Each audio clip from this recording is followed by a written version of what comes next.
necklace, which she thinks is really real. I found it in the attic with my mother's name on it. It's my favorite possession. It's her fancy. It's my pride. This morning, a bird woke me up. It was a lark, or a peacock, or something like that. Some strange sort of bird that I had never heard. So I said, "Hello," and then it vanished. The very minute that I said hello, it was very mysterious. So you know what I did? I went to my mirror and I put on my mother's jewels. And the minute that the jewels touched my skin, my eyes turned mauve.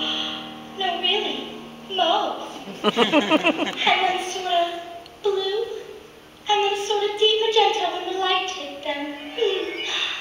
I'm 16 years old, and every day something new happens to me. I don't know what to make of it.